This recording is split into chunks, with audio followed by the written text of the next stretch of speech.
جو تعلیمات دی حضرت عمر بن عبدالعزیز رحمت اللہ تعالی علیہ. عورت کہتی ہے میں پہنچ گئی, میں نے لوگوں سے پوچھا گھر کہاں ہے, تو کہا وہ جہاں بوری لٹک رہی ہے نا باہر ٹاٹ کا پردہ لگا ہوا ہے وہ حضرت عمر بن عبدالعزیز کا گھر ہے. کہتی ہے میں دروازے پہ دستک دی, ایک عورت نے دروازہ کھولا تو مجھے بی بی جان کے اندر بلایا.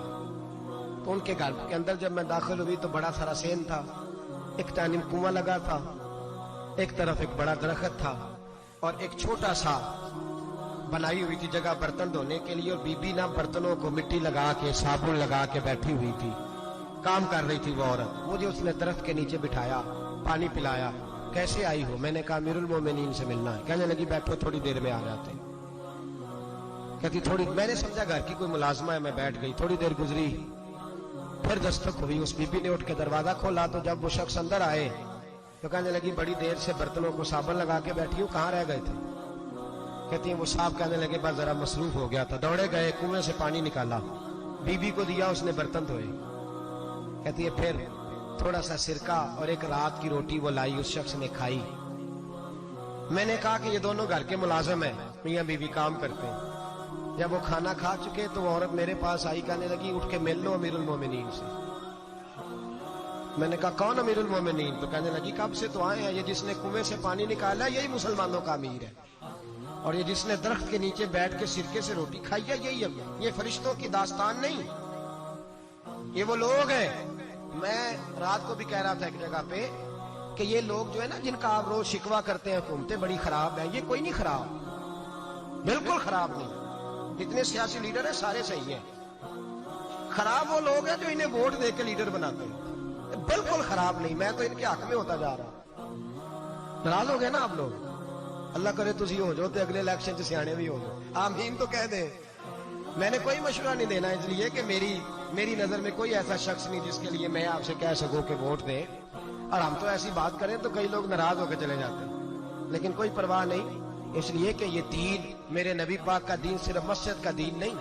انشاءاللہ آئندہ جمعہ نظریہ پاکستان بیان کروں گا اور بتاؤں گا کہ پاکستان کا مطلب کیا, لا الہ الا اللہ محمد رسول صلی اللہ علیہ وسلم. حضور کا جو قرآن نافذ ہوگا مسجد میں, وہ قرآن کچہری میں بھی نافذ ہوگا انشاءاللہ. اور وہ قرآن نافذ ہونے آیا ہے, اسمبلیوں میں وہی قرآن نافذ ہوگا انشاءاللہ. اور یہی چراغ جلے گا تو روشنی ہوگی. بیان کریں گے اور ڈٹ کے بیان کریں گے, آپ کو بتائیں گے. بس جو بات سمجھا رہا ہوں فی الوقت وہ سمجھے. مجرم وہ نہیں جو بڑا بن کے لوٹتا ہے, مجرم وہ ہے جو اس کو سپورٹ کرتا ہے, جس نے اسے بڑا بنایا ہے. یہ یاد رکھ لیں. ہماری کوئی بچت نہیں ہوگی ہم سے پوچھا جائے. ہم سارے کچہری میں کھڑے ہوں گے, اللہ سوال کرے گا کہ تم بتاؤ تم ان کے مددگار کیوں بنے تھے, تم سپورٹ کیوں کرتے تھے. یہ پوچھا جائے گا اور ہم نے جواب دینا ہے. بہرحال عام دام پر سر مطلب جناب عمر بن عبدالعزیز رحمت اللہ علیہ کے بی بی گئی تو کہنے لگی کہ یہ امیر المومنین نے کہا. اٹھ کے حاضر ہوئی, کہا حضور میں عراق سے آئی ہوں, میرا خامد فوت ہو گیا, میری 5 بیٹیاں ہیں, وظیفہ لگا دے. وہ بی بی کہتی ہے میرا دل تھا کہ یتیم بچیوں کا 100 دینار سال کا لگا دیں گے تو بڑی بات ہے. کہتی ہے جب میں ان کے پاس گئی تو حضرت عمر بن عبدالعزیز کو بتایا تو وہ رونے لگ گئے اور مجھ سے معافیاں مانگنے لگے. میں نے کہا حضور آپ کیوں معافی مانگتے ہیں؟ تو کہنے لگے اس لیے معافی مانگ رہا ہوں کہ تو میری رعایا میں تھی اور تیری 5 بچیاں یتیم تھی, تجھے خود چل کے آنا پڑا ہے. میرا کام تھا تیری خبر لیتا, معاف کر دے اللہ کی رضا کے لیے. انہوں نے وظیفہ لکھنا شروع کیا تو میری ایک بچی کا 1000 دینار سال کا لکھا. میں نے کہا اللہ تیرا شکر ہے. پھر دوسری بچی کا 1000 لکھا تو میں نے کہا اللہ تیرا شکر ہے. تیسری کا 1000, چوتھی میں نے کہا شکر ہے. جب چوتھی کا لکھا تو میں نے کہا اللہ آپ کا اقبال بلند کرے, اللہ آپ کو ہمیشہ اسی طرح پھلتا پھولتا رکھے. کہتے ہیں جناب عمر بن عبدالعزیز نے قلم رکھ دیا, فرمانے لگے میں 5ویں کا وظیفہ نہیں لکھوں گا, 4 بہنوں سے کہنا بانٹ کے اسے بھی دے دیں. کہا حضور کیوں؟ آپ فرمانے لگے جب تک تو اللہ کا شکر ادا کر رہی تھی میں بھی رب سے جڑا ہوا تھا اور اللہ سے ڈر کے لکھ رہا تھا. اب تو نے میری تعریف کی ہے, اب میری ذات آ گئی ہے.